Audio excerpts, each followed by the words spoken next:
Hi hello friends, welcome back to our channel explore with Keerthu. இன்றைக்கி நம்ம French fries வெளியில் கடையிலலாம் வாங்குற மாதிரி ஒரு சின்ன டிப்போடு எப்படி செய்யறதுங்கிறத பார்க்கலாம்.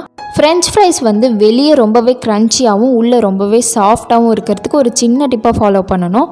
ஸோ இப்போ நம்ம வீடியோக்குள்ளே போகிறதுக்கு முன்னாடி நீங்கள் இன்னும் நம்ம சேனலை சப்ஸ்கிரைப் பண்ணலன்னா கீழே இருக்க சப்ஸ்கிரைப் பட்டன் அமுக்கி பக்கத்துலேயே ஒரு பெல் ஐக்கான் இருக்கும், அதையும் டேப் பண்ணிங்க அப்படின்னா அதில் 3 ஆப்ஷன் கேட்கும். அதில் ஆல் அப்படிங்கிற ஆப்ஷனை செலக்ட் பண்ணி வச்சுக்கோங்க. ஸோ தட் நான் எப்பப்போல்லாம் வீடியோஸ் போடுறேனோ அப்பப்போல்லாம் உங்களுக்கு ஒரு நோட்டிஃபிகேஷன் வந்துடும். ஃபஸ்ட்டு உருளைக்கிழங்கு உங்களுக்கு எவ்வளோ வேணுமோ அந்த அளவுக்கு எடுத்துக்கோங்க. இப்போ இந்த உருளைக்கிழங்கை நல்லா வாஷ் பண்ணி தோல் சீவி வச்சுருக்கேன். நெக்ஸ்ட்டு இந்த உருளைக்கிழங்கை இந்த மாதிரி நல்லா நீட் பீசஸாக இருக்க மாதிரி கட் பண்ணி வச்சுக்கோங்க.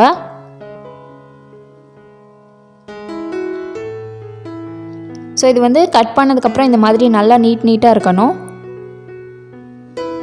நெக்ஸ்ட்டு ஒரு க்ளீனான பவுலில் ஃபுல்லாக தண்ணி ஊற்றி வச்சுருக்கேன்.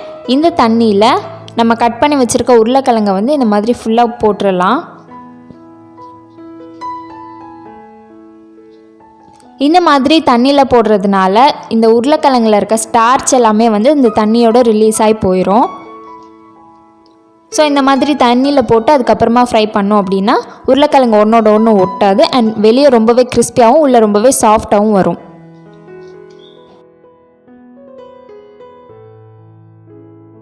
இப்போது ஒரு 30 மினிட்ஸ் ஆயிடுச்சு. 30 மினிட்ஸ்க்கு அப்புறமா பார்த்தீங்க அப்படின்னா இந்த உருளைக்கிழங்கு அதோட ஸ்டார்ச்சை நல்லா ரிலீஸ் பண்ணியிருக்கோம் இந்த தண்ணியில். இந்த தண்ணியோட கலரை பார்த்தாலே தெரியும் உங்களுக்கு, லைட்டாக மங்கலாக இருக்கும். இப்போது ஒரு க்ளீனான காட்டன் டவலில் நம்ம ஏற்கனவே சோக் பண்ணி வச்சுருந்த இந்த உருளைக்கிழங்கு பீசஸை இந்த மாதிரி நல்லா ஸ்ப்ரெட் பண்ணி நல்லா ட்ரை பண்ணிக்கோங்க.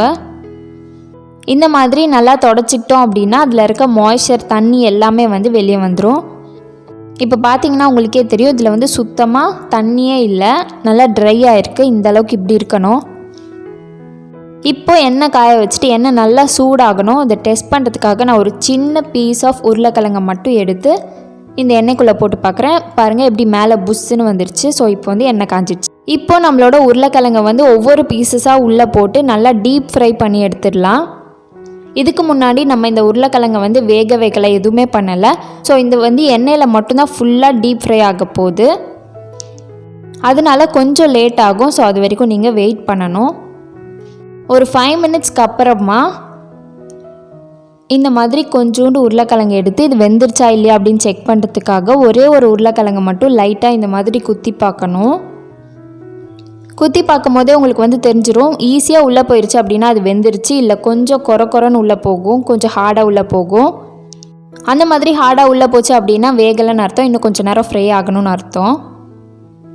ஸோ இப்போ ஒரு 5 to 7 மினிட்ஸ் ஆயிடுச்சு. 7 மினிட்ஸ்க்கு அப்புறம் இந்த கோல்டன் ப்ரௌன் கலர் வந்ததுக்கப்புறமா இதை நம்ம எடுத்து சர்வ் பண்ணிடலாம். இப்போ நான் இதை 2 ஹாஃபாக பிரிச்சுக்கிறேன் ஃப்ளேவருக்காக. நெக்ஸ்ட்டு இது ரெண்டுத்துலேயுமே தேவையான அளவு உப்பு, அப்புறம் ஒன்றுத்தில் பியூரான ரெட் சில்லி பவுடர் சேர்த்துக்கிறேன். நான் ரெட் சில்லி பவுடர் ரொம்ப காரமாக இருக்கும், ஸோ கம்மியாக சேருங்க. இன்னொரு ஹாஃபில் பெப்பர் பவுடர் சேர்த்துக்கிறேன். பெப்பர் பவுடர் ரொம்ப ஹெல்த்துக்கு நல்லது, ஸோ அதிகமாகவே சேர்த்துக்கோங்க, காரமாக இருந்தாலும் பரவாயில்ல. இது எல்லாத்தையும் சேர்த்து இப்போ நம்ம மிக்ஸ் பண்ணிடலாம். இதை மிக்ஸ் பண்ணும் போதே உங்களுக்கு அந்த சவுண்டு கேட்கும், நல்லா மொறுன்னு ஒரு க்ரன்ச்சியான சவுண்டு வரும். ஸோ இதை நல்லா மிக்ஸ் பண்ணிட்டா நம்மளோட ஃப்ரெஞ்ச் ஃப்ரைஸ் ரெடி ஆயிடுச்சு. இதில் இன்னொரு விஷயம் ஃப்ரெஞ்ச் ஃப்ரைஸ் சூடு ஆடுறதுக்குள்ளே அந்த மசாலாலாம் சேர்த்துருங்க. ஸோ அவ்வளோதான், நம்மளோட 2 ஃப்ளேவர் ஆஃப் ஃப்ரெஞ்ச் ஃப்ரைஸும் ரெடி ஆயிடுச்சு. இந்த மெத்தடில் நீங்களும் ட்ரை பண்ணி பார்த்துட்டு எப்படி இருந்துச்சு அப்படின்ட்டு எனக்கு கீழே கமெண்ட்டில் சொல்லுங்கள். அவ்வளோதான், இந்த வீடியோவை இதோட முடிச்சுக்கலாம். நம்ம நெக்ஸ்ட் வீடியோவில் பார்க்கலாம். பாய்.